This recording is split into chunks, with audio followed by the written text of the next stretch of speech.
Hello there. Hello. Welcome back to Midweek Point and Click. We are on day 8 of Gabriel Night, Sins of the Fathers. We have a Steve in the house. How you doing, Steve? Hello, everyone. And we have a me in the house. Hi, everyone. How was your week, Steve? Good one? Yeah, not too bad. Heavy day at work. Drank maybe a little bit too much on the last day, but yeah, everything's Drank too much, did you What about say? you? Yeah, every Friday the boss, Oh, second you Friday the boss takes us out for a technical meeting, but it's a technical meeting to have a pub meal, and then he buys endless amounts of white wine. Oh, I didn't know you were a white wine drinker. Usually not, but these meetings I do just because it's like I don't want to necessarily order something different. When in Rome? And when everyone else does it, it's like I'm not going to be. The one thing I do is and it's almost like a throwback from when the first few meetings where I wasn't going to drink in front of them, where I would get Coke, but now it's got to a point where I have one Coke at the start and like keep a little bit of a level head longer, and then after that I'll just be drinking the white wine that everyone else is drinking. Right. You know, one trick you could do is just go and order a soda water and drink that and say it's a vodka soda in between your drinks. You can last longer. I don't know.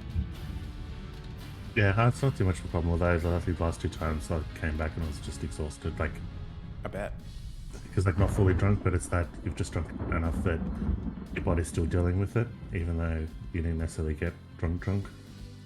Nice. Well, I'm glad you enjoyed that, and hopefully you're feeling a little bit not hungover. Yeah. But got Verdantry in the chat. But it's usually just a rough Friday. Rough Friday. Because it ends up being, so you don't notice at the time. The last a few times I've realised it's 5 bottles between 4 people. Jesus. Yes, it's a little bit. It's a fair bit. Bottle and a bit. Gosh, I couldn't Yeah. do that.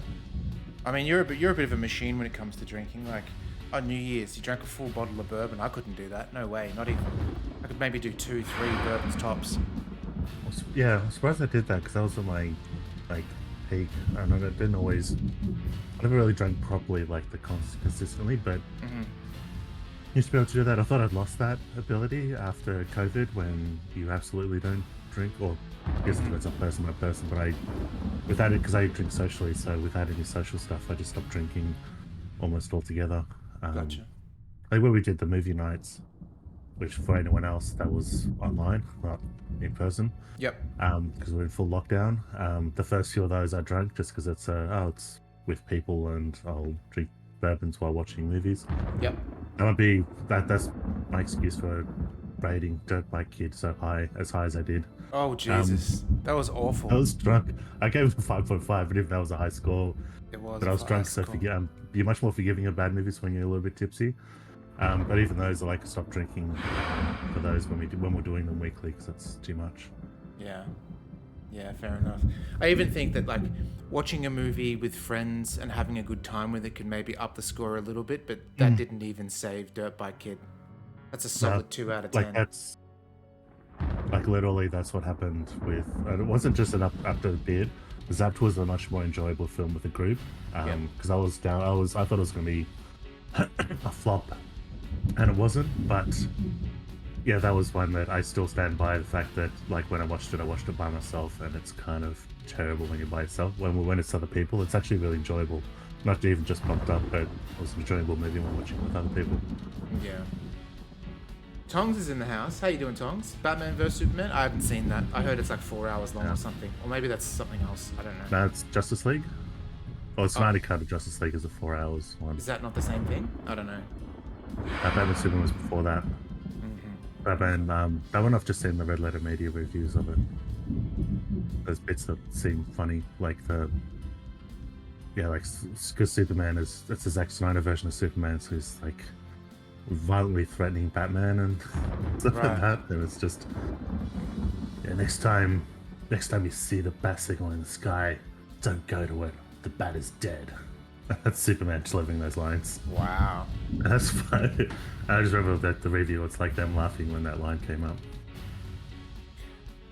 Verdantry says that The Room is a blast if you go to a screening. Well, funny thing about The Room, I had never seen it. I obviously knew about it through osmosis and stuff. and I thought, oh, it could be a movie that I could put on while I visited my mum. And that's not a film you should ever watch with your parents. Definitely not. I thought it was. Is it lewd? Because I thought it was just like a badly made film. It's a badly made film, but it's almost like soft porn as well, where the director puts himself in there so he can bang hot broads, so to speak. I'll use that in air quotes. It's super awkward for sure. It's funny because I remember my mum saying, because there's a lot of Tommy Wiseau like topless, and to be fair, he's ripped, but he's kind of like dehydrated himself, so he looks overly ripped and veiny. And my mum's just like, that is so disgusting, and it just made me laugh. It's so good. All right, well, Gabriel Knight, hey, a lot happened last episode. It took a very steep turn, or tight turn. For sure. I'll try and do my best at recapping, and feel free to jump in, Steve, if I miss anything. But I think the broad strokes was after waking up from the ritual, or being taken back by Grace, saved by Grace, if you will, we decided to try and find out what's going on. We ended up going to the Getty Crypt, and with a little puzzle, which was very, very easy, surprisingly, but that's all right. We found old mate, our cop mate, dead inside the crypt, in a locker. And when we gasped, we were banged on the head and thrown in the crypt into a locker ourselves, or at least in the crypt. We were locked in there until we woke up and the body was gone. So then we went back to Grace and said, "Oh, I've been hit." And Grace is like, "That's scary shit, man." And so we called the German great uncle, and we used old mate Cobb's, our friend, his credit card to buy some tickets to go over to Germany. And we were in Germany, and we found out that Uncle was he was not at the residence, but there was a lady, what was it, like not a receptionist to a castle, something like that. Anyway, she didn't really help much, but we figured that we should do the ritual that will make us a shadow hunter. Schattenjäger. Shadow hunter. Exactly. And in order to do that, it said that we needed to give up something, sacrifice something of ourselves to become pure at heart, to be able to defeat evil. Being a young adult supernatural series. Yes. There's a series on Netflix called Shadowhunters. That's right. Stuff. And then I guess we figured that we have given up our womanizing ways. That's what was implied. We don't know if that's the case because the day ended just after that ritual. But we hope. If it just goes, I guess I'll give up chocolate. Hey, baby. Yeah. Well, I've heard a lot of things from people saying that Gabriel isn't as bad in the later games. So maybe it's my brain doing this sort of dot to dot, point to point. Which could be story of things that he's burnt away that part of him, or or it could be that they got feedback from the first one. It's like, oh, we need how to make him something more likable protagonist, maybe. Yeah. And it kind of would be a cool sort of little arc if that was the case, that he did give up the way he was speaking, because the amount of times we've groaned over his behavior, if they decided this was the thing to give it up, it's kind of a cool idea. Haven't really seen that happen before. Yeah, I think that the thing, like the part of his dirtbagginess, sometimes they give a bit of leeway, because sometimes the stunt providers are like, oh, so we'll do a man's man or a woman's man or something like that, and then they don't know how to write for it in such a way that it's harmless. And, like Star Trek suffers from that almost all those, that not the original series, but the four after that group.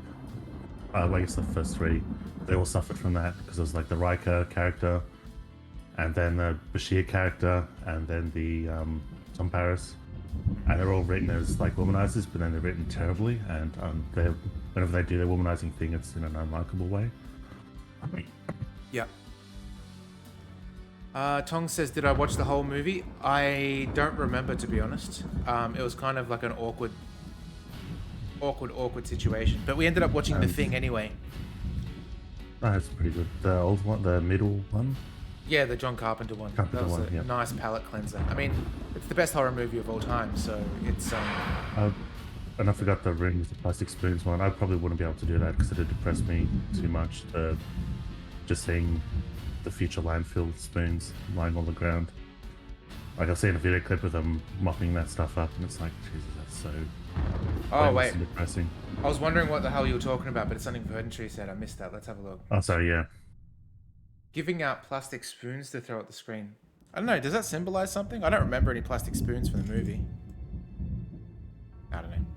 Either way. I watched Rocky Horror Picture Show at the theater with live audience. That was fun because there's multiple points where the guy introduces them as like, I'm Brad and this is Janet, and every time they do that, and you don't realize how many times they do that until you're in the theater, because every time they do that, after he says I'm Brad, the whole audience would yell asshole, and then he goes, and this is Janet, and the whole audience would yell slut.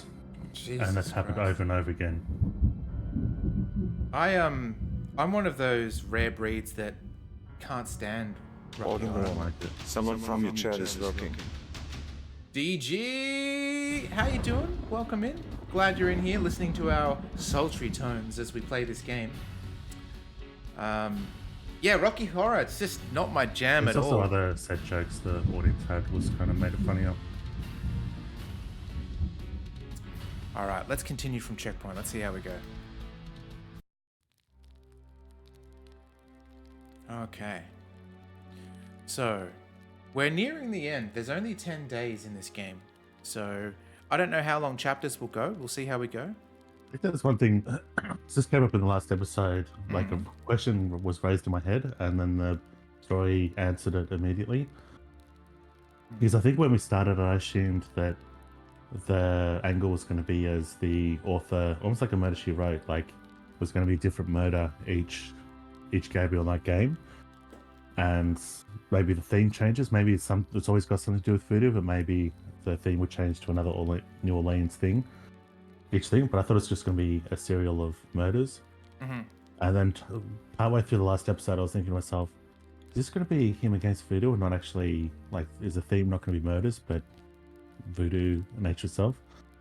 Only for him to then become a Schattenjäger, and it's like, oh wow, it's completely different because it's going to be, I guess, him versus evil. Either him versus voodoo, the whole thing, or him versus evil in general. Right. So you've never seen the other games or seen where they go? I've never seen them. Gotcha. That makes a lot of sense. I never heard anything about where they go. Number 2 is actually a FMV game, kind of. Oh shit! Oh, like a Seventh Guest type F&B. More traditional FMV where you see Gabriel Knight conversing like it's a scene. Like I got it mixed up with first person. FMV. So yeah, I get it now. Yep. So yeah, it's the second one's interesting. We I think a lot of us watched the Nextlander guys play it. Yeah. All right, looks like there's a sparkly key. Yeah. Can't ignore that. Better take it. Oh, we haven't been in there yet, have we? I don't believe it. It's the key from my dream. Exactly. The dragon gave it to us in the dream.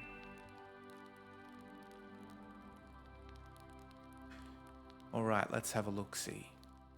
I guess we just want to go, well, maybe let's look in the dresser. Oh, we can't. The cabinet holds a few items for personal grooming.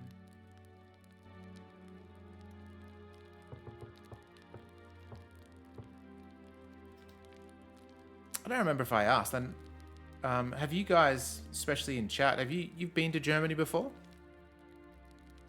Germany is so lovely. Yeah, that was. It was actually in Germany that. Speaking of drinking a whole bottle of bourbon, went to this pub bar. It was like part of the hostel, because I stayed in a hostel for Germany, even though it was hotels for the rest of the trip. Because I was told it was really good. Stayed in the 10-person dorm. But yeah, went out drinking most of the nights, and one of the nights I asked for bourbon, and the guy had a Maker's Mark, full bottle of Maker's Mark, and he goes, "Not many people drink this." It's like, I'll have a go at it then. And so I was drinking Maker's Marks, and then we went off somewhere else afterwards. Mhm. Next night they've gone, "Oh, let's go down to the pub or the bar." Went down there, and the guy saw me. We didn't go up to the counter yet, but the guy saw me, and he suddenly, like, in like a startled way, reached back behind him and held up an empty bottle of Maker's Mark. Man, that bottle must have cost you an absolute It's fortune. glass by glass, so I didn't notice it. Yeah, it was very cheap. Like, I wouldn't have necessarily drunk whole bottles of Maker's Mark if it was as expensive as it usually is, but yeah, it's very cheap, which is why I dug into it a bit. Okay, because it's usually 22 shots in a bottle, and at the very minimum, you'd be paying like $10, right, for a glass of bourbon and Coke. And whiskey. Yeah, it's outrageous prices for things. All right. Like, it's creeped up to about $12 a glass of things at most places. Yeah. Crazy. About $12 for bourbon and Coke for sure. That's like the standard here. But at least you don't have to tip. Right, Tongs? Yeah.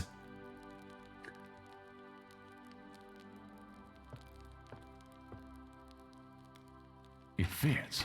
Oh, it sure does. Oh. Oh no! Mosaiku.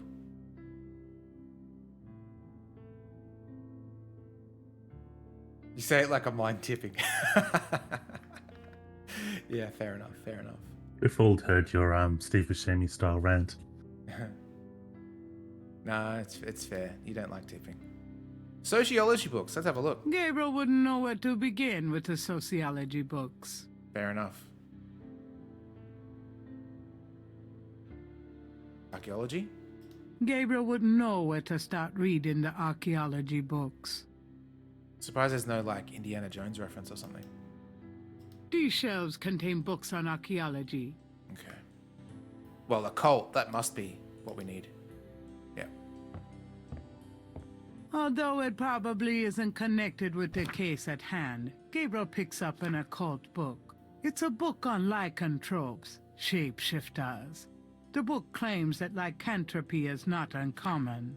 Supposedly, there's been evidence of apparently normal human beings turning into various beasts throughout history, including some famous trials from the Middle Ages. Fascinating. Gabriel's made a few women turn into beasts himself. Come on, narrator. Come on. The narrator's taking the slack. Yeah, it's like the sexism has come off Gabriel to become this Schottenjäger, but it had to go somewhere. It's kind of like Bob from Twin Peaks, and it's just gone into the narrator now. Or the demon from The Fallen. Yes. I love that movie. It's so good. Yeah, so clever. How would you believe it came to me in a dream? Exactly. The candles are for nighttime reading, perhaps. Like there were some trolls in the Middle Ages, and it's like, well, then it must be true and not another witch hunt. Yeah. That's a troll in the Middle Ages. Just by glancing at the spines, Gabriel can tell this is one of the most priceless private book collections he has ever seen. Talk about a bibliophile Shangri-La.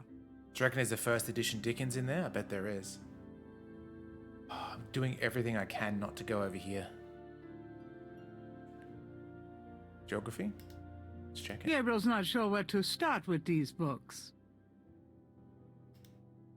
Gabriel wouldn't know where to begin with the religion books. Gabriel looks at the titles curiously, but they're all a bit too technical for his tastes.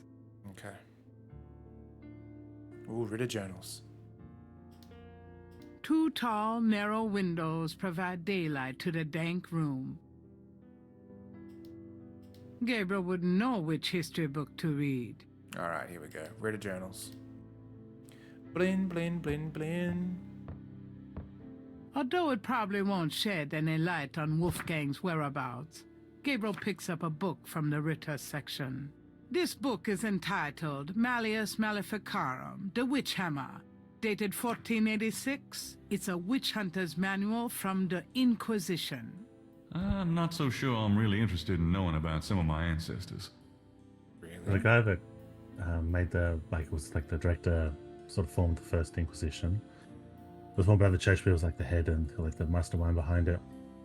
One stage he had to hand it down to a successor, and he sat the successor down. The successor, I think, was like a very serious puritanical person, didn't see the other parts of it. So he sat him down and he goes, and he's asking, do you understand the Inquisition or something? And he goes, let me show you. And he takes out a gun out of his, like it's a flintlock gun, out of his desk and points it at him. I don't think it was loaded. I hope it wasn't. It would be then dangerous to make this point. But he goes, now if this gun was loaded, if I shoot you, because he had that scribe there too, he goes, if I shoot you, the scribe's then going to stop me. If I shoot the scribe, then you're going to stop me. But as long as I don't shoot either of you, I've got you both under control. Oh, yeah, yeah. That's cool. A heavy wooden table occupies the center of the library. Steve, I think we're going to have to do that pause. With all these books around, Gabriel would have a hard time sitting still. All right.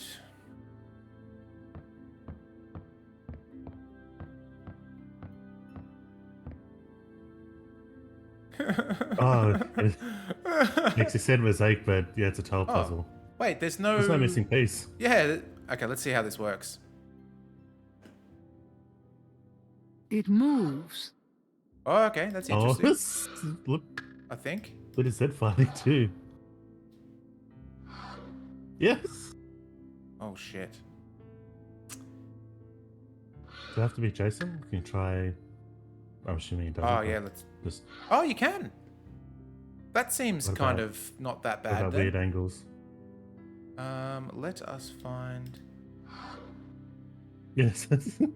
Yeah, you just have to I guess, sequentially go from the top left and Do you reckon that's too thin? It might be too thin. yeah. Yeah, I think it's too thin. No, because I don't see any bottom pieces that could fill it in. These filigrees can go up here. Yeah. And then there's the That top looks good. corners. So this one goes here. Oh, this is way better than I thought it was going to be. That goes at the top. And that goes at the top too. And this goes here. That doesn't go there, that goes here. Oh, hang on. Oh, they're not the bottom. Yeah, that's those other pieces. Oh, it's a bit more Yeah, fat those go diagonal. Yeah, so that one goes up right, one up and one right. up here, you reckon? Yeah, because then that piece to Yeah, I the see. right of that then goes into one of the bottom pieces.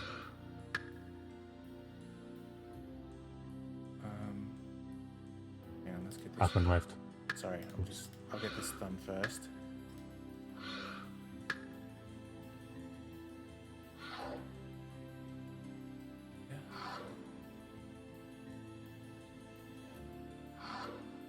Oh, this is so much better. So much better.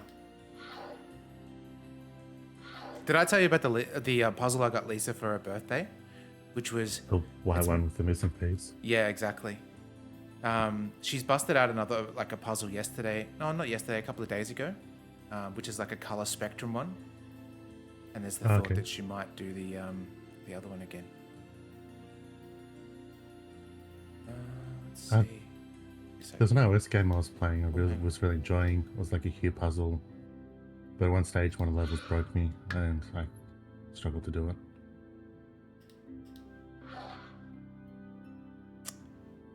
That kind of looks... Maybe here. No? Alright, let's have a look here. Oh, maybe these are wrong, actually. Yeah, they are. They have to be wrong. So maybe I'm going to say this could go down the bottom, potentially? Yeah, it looks like it. That looks good. Yep. That looks good. This goes over here. Oof. Yeah, that's looking great.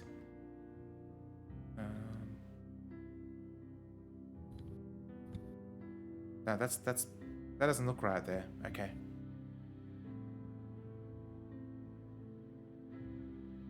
Oh, it's, Unless they're reversed. they're also Gabriel cutting into the slides the shield a last bit. tile into Yeah. place, revealing a compelling coat of arms image of a lion and a snake that looks familiar somehow. With the shield's image in the proper order, the wall opens to reveal a hidden room. Save time so we don't have to do that. Oh, every good castle has a secret passage trophy. There you go.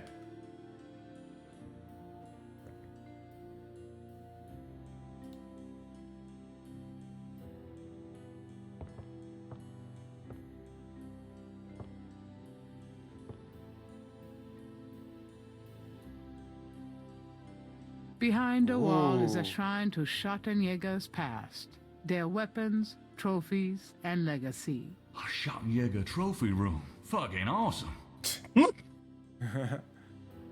Well, it looks like he's taken out Raphael and Cloud Strife. Oh, there's only one object. Okay. Gabriel pulls out a book entitled People's Republic of Benin and scans through it. The People's Republic of Benin is an area of rich and diverse cultures and a proud heritage.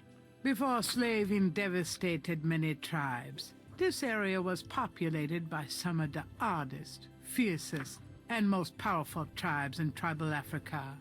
The Fons, the Fons, Dahomies, hey. and the terrible Agri. The book The Primal Ones by John Roots provides insight into these fascinating cultures. Can we just take it? Gabriel pulls out a book entitled People's Republic of... same. The People's Republic... Before... The book The Primal Ones by John... Okay. Nothing else? I'm going to do the other option. A title catches Gabriel's eye. People's Republic of Benin by Lowell Cayley. All right, Steve, you enter this room. You're allowed to take one item for your own, your own treasure room back home in your apartment. Which is it?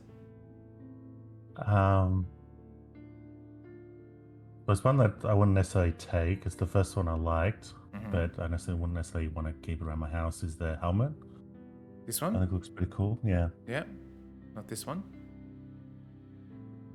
No, I can't. Oh yeah, I made that out. I couldn't see that properly. The screen is a bit small on my screen. Side does look pretty cool. Side does look good, yeah. I might be that. What about golden apple? Is that the golden apple that The Adam and Eris. Eve had? That was a normal apple from the tree. No. The golden apple is Eris, the goddess, the Greek goddess of chaos. She had a treasure called the golden apple that even the other gods wanted, and so because she's the goddess of chaos, she had a competition on whoever could. She materialized in the Prince Paris from Troy, and said whoever gives him the best gift will have the apple. And I think the various goddesses like Athena offered him a coat of arms that would protect him from all battles. Hera offered him a huge empire, like fits with the goddesses. And then I think Persephone, like I forget which one of the goddesses materialized Helen, and he was instantly enamored with her. So that goddess won, and that then triggered the Trojan War, which the other goddesses back to the Greek side, because they were so pissed that this other goddess got the golden apple. So the Trojan War is the result of the goddess of chaos using a golden apple to sow chaos and discord. I kind of wonder what the reality of that situation is, because, I mean, obviously that's all hogwash, like gods and all that sort of business. Yeah. It's never fully known, because there's, of course, the her being taken away by Paris. It depends on the fiction how it's cast. That's why we don't know the truth. Well, the Trojan War in general, like even the most the most recent, like even eyewitness I don't think they're even eyewitnesses, but the best accounts are written by people who are weaving mythology into the story, so it's really hard to tell fact from fiction. Yeah. And it But could also even be the- like gaps in their memory. That's like where they insert their mythology. But I also don't think the poets weren't there, so they're getting the accurate ones are getting information from the soldiers coming back, which is probably already filtered, and then they're not recording things as they were. They're weaving mythology and stuff into it. In terms of her being taken away, it depends on the fiction how people want to cast it. That's why it's hard to tell that. But sometimes it's star-crossed lovers. Sometimes she's a seductress and she's sowing discord by seducing this prince and going off with him. Sometimes it's the other way around, which is a naive little queen and doe-eyed naive girl. And then he's this foreign person, probably would have been covered in gold and stuff because he had a high position in Troy. Prince of Troy, and there's lots of riches there, and could have impressed her and got her to take away, or he could have kidnapped her because she's a symbol, and that's maintained by the Greeks more because that solves their ego. But the thing that's usually not in fiction is that she had 2 daughters at the time, which makes the doe-eyed innocent girl story a little bit less believable. And makes her being kidnapped maybe a bit more believable.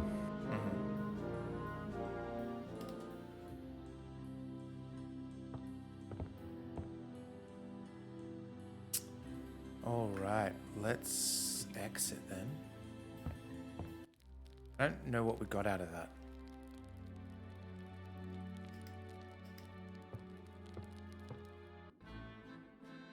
Guten Morgen, Herr Knight. I'm cooking your yeah. Frühstück, a good German breakfast. Please, feel at home. Steve, can you Google Frühstück for me? Let's know what the breakfast is all about. Takes the safe search off.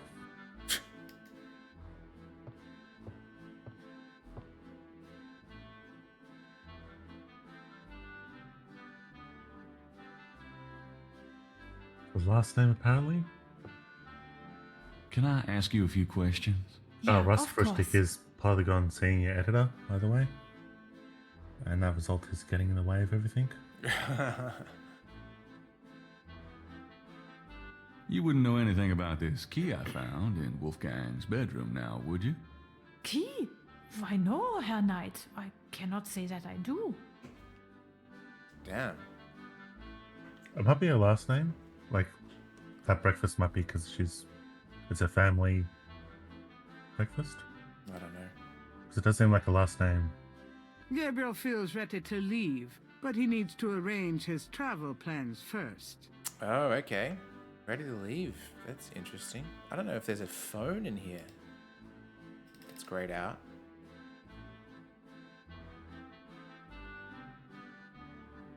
Should I tell her another Trojan War story? Can I ask you a few questions? Yeah, Sure, one of second. course.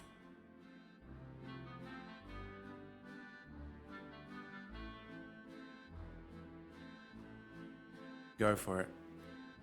So, and this is something where, like, I think during COVID, I decided to write down if I could make like some sort of documentary thing, or to structure the information, because most documentaries on the Spartans start with the juicy stuff and then go, but without a chronological order, you sort of lose what they were at any given time. And so I wrote something that goes in chronological and also to work it out in my head, because Helen was, before she was Helen of Troy, was Helen of Sparta, but it's like during the Trojan War, were they the radicals that you sort of know them to be, or were they just normal Greek city-state? Which they were just normal pretty much then. So I did write this down. This is one of my favorite stories, though.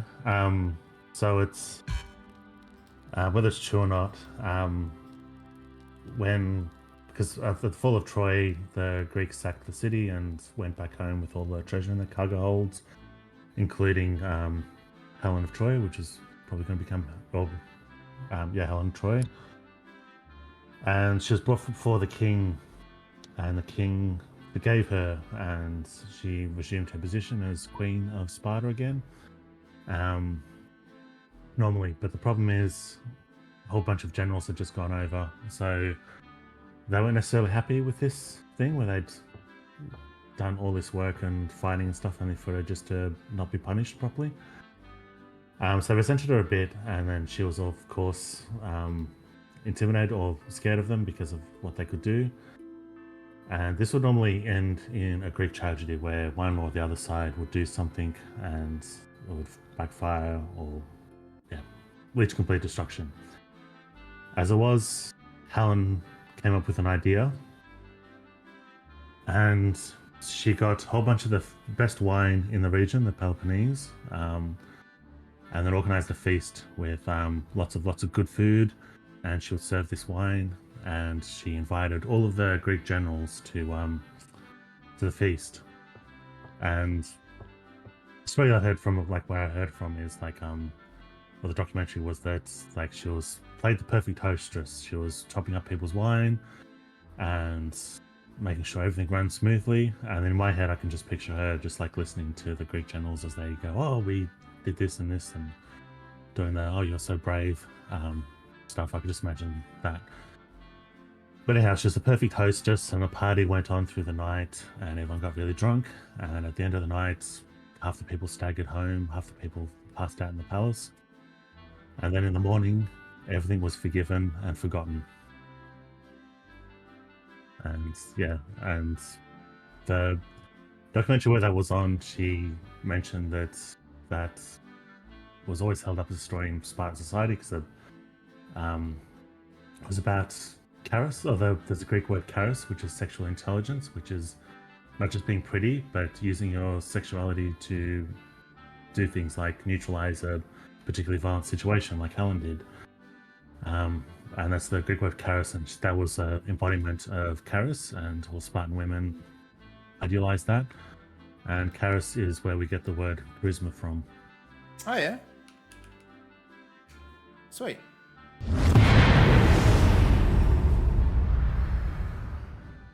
All right. Gerda has no use for the credit card at the moment. Doesn't she? How do we... I've got a thought. If we're leaving this castle, we're not going to make it back in the same day, right? But no, he got over here in the same day. That's why I thought there's no way he's going to Germany and back.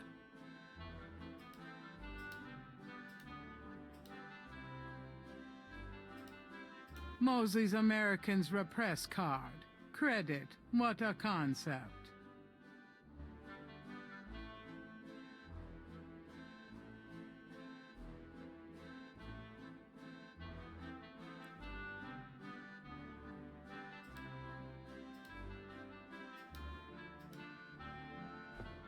Do you know anything about this?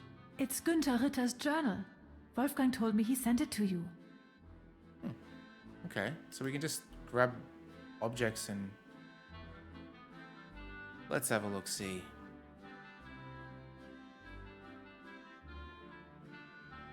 What about my sketchbook? Have a look at my drawings. Do you know anything about this? No. So sorry, Herr Knight.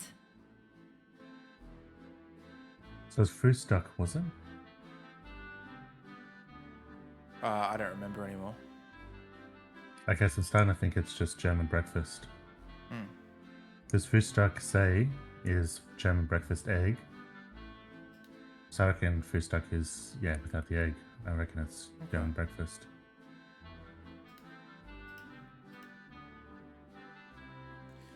My agent's kind of getting pissed at me during my blah, blah, novel. Okay, fair enough.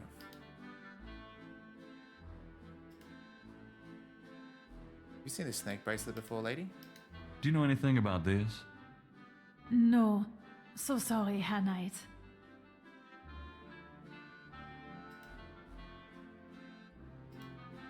Can you book me some flights, please? Gerda has no use for the credit card At the moment. Okay.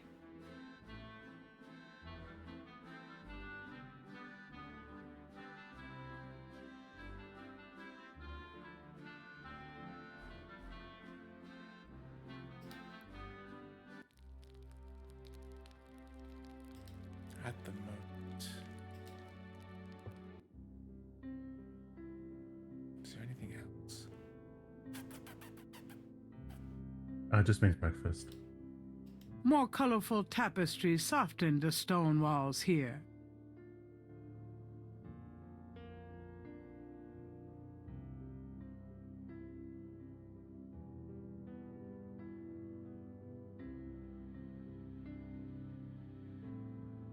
These shelves contain books and documents about the Ritter family. Journals, diaries, record books, deeds. Something to peruse extensively when Gabriel has more time. Well, we've got a flight, so how about we just... Yeah, but there's also... I'm gonna find it again. Although it probably won't shed any light on Wolfgang's whereabouts, Gabriel picks up a book from the Ritter section. Interesting. It seems that her husband, one Freiling Ritter, had rescued this woman from the clutches of the Marquis de Sade himself. This family tree really goes way back. There's also Wieswurst Frühstück, which is second breakfast. Elevensies? So they living the Hobbit life. Gabriel wouldn't know which history book to read. We have to just keep reading these journals? The grabbing Ritter people? documents are fascinating, Okay. but Gabriel is determined to stay focused on the task at hand.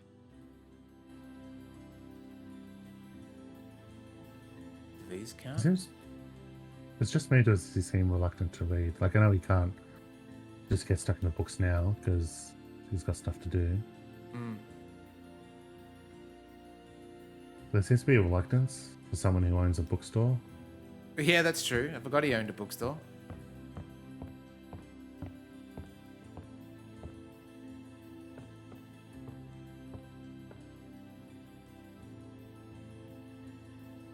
What would you take from this room? Maybe the werewolf paw or the dragon head. Dragon head's No. probably a good one. Show people the dragons exist.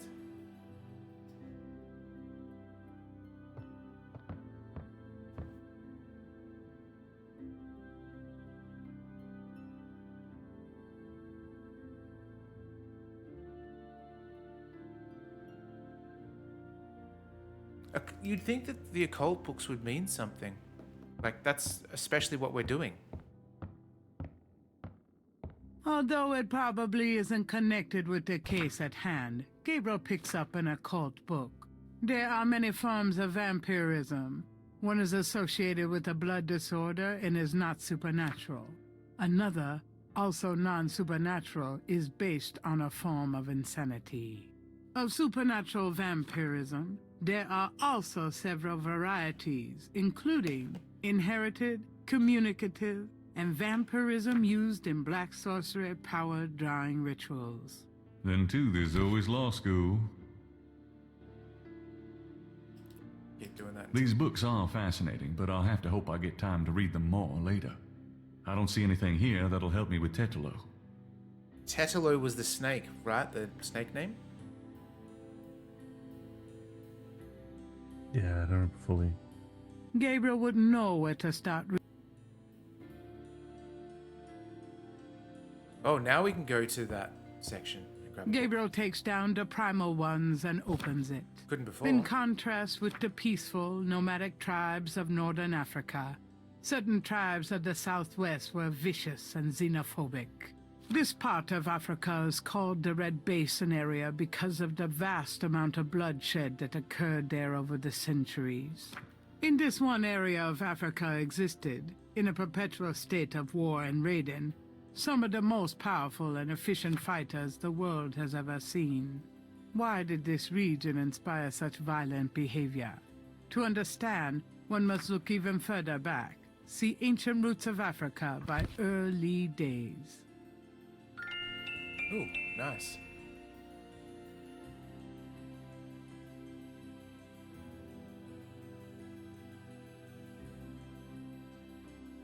Do it again. Gabriel takes down the primal ones and opens it. In contrast with the peaceful, nomadic tribes of northern Africa, got that. this part of Africa, in this one area of Africa existed, in a why did this region inspire such violent behavior? To understand, one must look even further back. See Ancient Roots of Ancient Roots of Africa. So geography? Gabriel's not sure where to start with these books. archaeology. Gabriel wouldn't know where to start reading. How about back to the occult? These books are fascinating. Okay. Gabriel wouldn't know. Science. Gabriel looks at. History. Okay. It's weird that we have to do it in this order, but I guess he's like doing a like a Gabriel rabbit hole. removes ancient roots of Africa and browses through it. The ferocity of the tribes in the Red Basin region is traceable to their predecessors. In Egyptian time, 4000 to 2000 BC, this region was ruled by powerful sun worshippers. It's Dark We Souls. know a little about this mysterious cult by the remnants of ruins far older and of a culture far more advanced than any that exists in Africa today. See Sun Worshippers by A. Curate. Okay, so we can go now back to religion.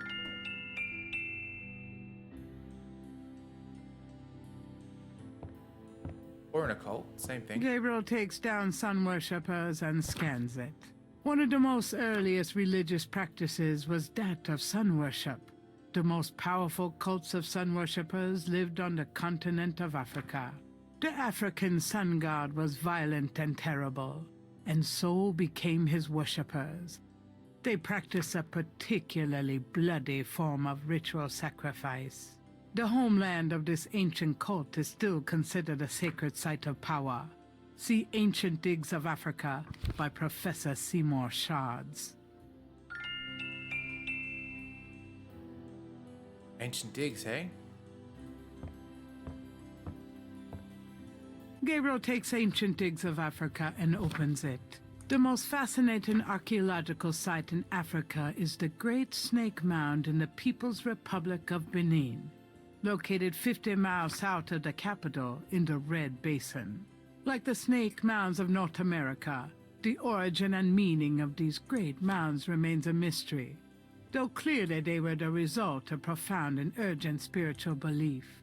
Unlike other snake mounds, the African example is a double snake mound, a small snake ring within a larger snake ring.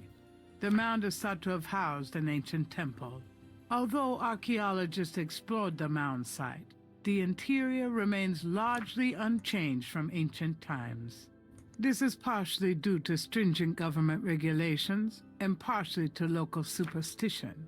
The local people regard the mound with fear and won't go near it. A double snake ring? Gabriel flips furiously, looking for a picture. Oh my god. It's a wheel within a wheel. Gabriel decides to hang on to the Snake Mound book. Nice. Oh, achievement. Paper trail. Complete your research. Nice.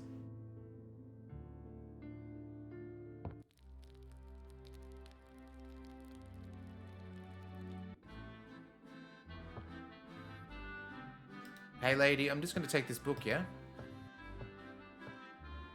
Oh, I found this book in the library.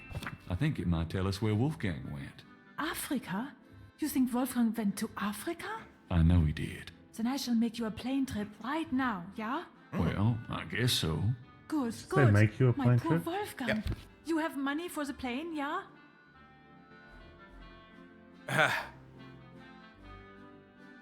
Credit cards run out.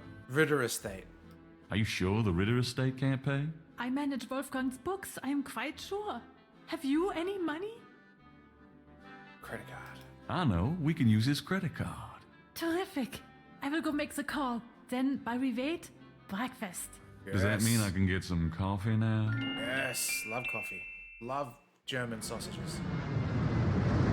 Dun da da da, dun da da. Surprised he didn't see if she wanted a German sausage. New achievement, completed day 8. That's a very short day. Yeah. And then the wheel went round and round. I could not find my way. 12 and 3, and turn the key. I heard the madman say.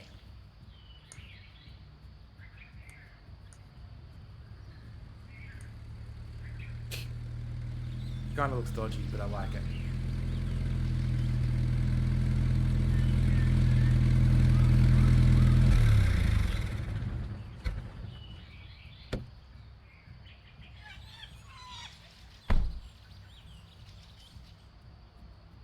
Wheel within a wheel. You want I stay here, right? It's a long walk back to the city. Yeah, sure. Wait here, please. I may be a while, though. No problem. I could use a nap. All right, day 8 complete. Now we have the choice. Since that was a short one, do we continue on or do we call it and pick it up next week? What do you think? I'm going to save it either way.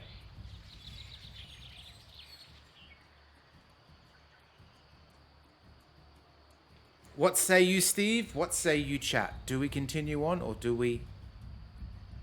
Yeah, considering it's only for this short amount of time, unless we have a filler lined up, I'd say there's just keep going. no filler, but what I might do for VOD's sake is stop the stream and restart it back up. That way that we can split it up for the YouTube channel. So if you guys bear with us for...